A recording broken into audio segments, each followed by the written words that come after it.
Personality growth lab की इस प्रस्तुति में आपका स्वागत है। आज मैं बात करूंगा बिहार में नक्सलवाद की समाप्ति के घोषणा के बारे में।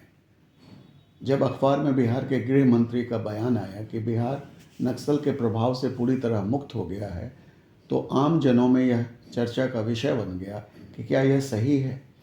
नई पीढ़ी जिसने नक्सलवाद के बारे में कुछ सुना या पढ़ा है, उसके लिए मात्र महज ये समाचार था। बिहार के उस पीढ़ी के लोग जिन्होंने नक्सल की त्रासदी झेली है, उसे कुछ और नज़रिए से देख रहे हैं। आइए आज नक्सलवाद के जन्म से लेकर आज तक की कहानी को समझते हैं।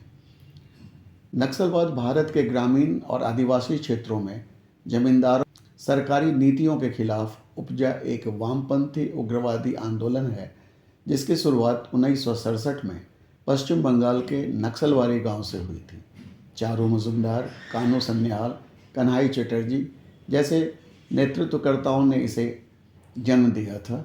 यह विचारधारा माओ त्से तुंग उनसे प्रेरित थी, जो सशस्त्र क्रांति के माध्यम से वर्गहीन समाज स्थापित करना चाहते थे। नक्सलवाड़ी में भूस्वामियों के किसानों के विरोध में शुरू हुआ था, जिसने जल्द ही हिंसक रूप ले लिया और बाद में जो चारू मजुमदार ने अखिल भारतीय कम्युनिस्ट पार्टी की स्थापना की, जो हिंसक विद्रोह पर आधारित थी।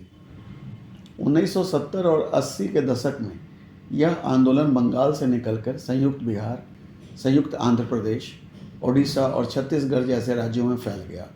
2004 में पीपुल्स वॉर ग्रुप और Maoist communist centre of India (MCC) के विलय से भारतीय कम्युनिस्ट पार्टी माओवादी का गठन हुआ, जो अब तक का सबसे बड़ा नक्सली समूह है। 2000 के दशक में यह चरम पर था, लेकिन कड़े सुरक्षा अभियानों के कारण प्रभावित जो क्षेत्र, जिसे रेड कॉरिडोर भी कहा जाता था, वो धीरे धीरे सिमटना शुरू हो गया।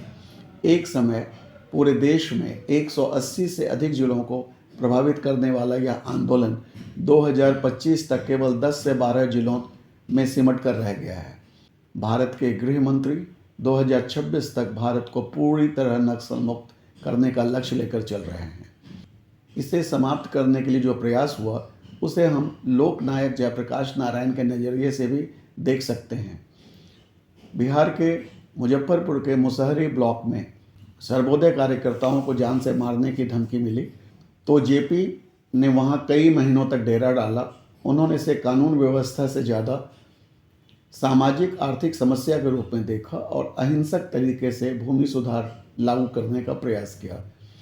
उनकी पहली मुलाकात जो नक्सलवादियों से हुई, वो अपने आप में एक अद्भुत घटना है, जहां रात के समय खुले खेत में वो बिना किसी सुरक्षा के उनसे बात करते हैं और उस बातचीत को एक छोटी सी पुस्तिका के रूप में प्रकाशित किया गया, जिसे आमने सामने फेस टू फेस का नाम दिया गया। जेपी चाहते थे कि युवा अपनी ऊर्जा को नक्सल की बजाय संपूर्ण क्रांति के रचनात्मक और अहिंसक कार्यों में लगाएं।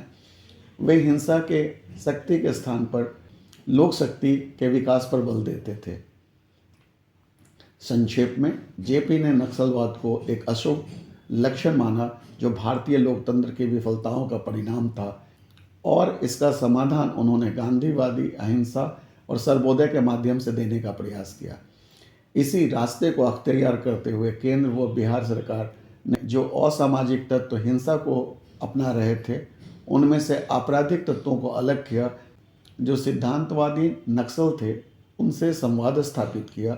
उन्हें मुख्य धारा में लाने के लिए योजनाएं लाई गई। नक्सल उग्रवाद प्रभावित जिलों के लिए विशेष कार्यक्रम चलाए गए, और जो इस प्रयास के बाद भी हिंसा नहीं छोड़ना चाहते थे, उनके लिए STF की कार्रवाई और अन्य दंडात्मक मार्ग अपनाया गया। नतीजतन आज बिहार में नक्सल का प्रभाव लगभग समाप्त माना जा सकता है। यह गया जिले के एक छोटे से क्षेत्र में सिमट कर रह गया है। इसे बिहार के गृह मंत्री का महज बयान न माना जाए, बल्कि बिहार सरकार की संकल्प शक्ति का ये नतीजा है कि आज 22 जिलों में जहां नक्सलवाद बिहार में पनप रहा था, वो अब एक जिला भी कहना मुश्किल है, उसके एक बहुत से छोटे क्षेत्र में ये सिमट कर रह गया है। तो ये सफलता है बिहार सरकार की, और सरकार उसके लिए धन्यवाद की पात्र है। धन्यवाद।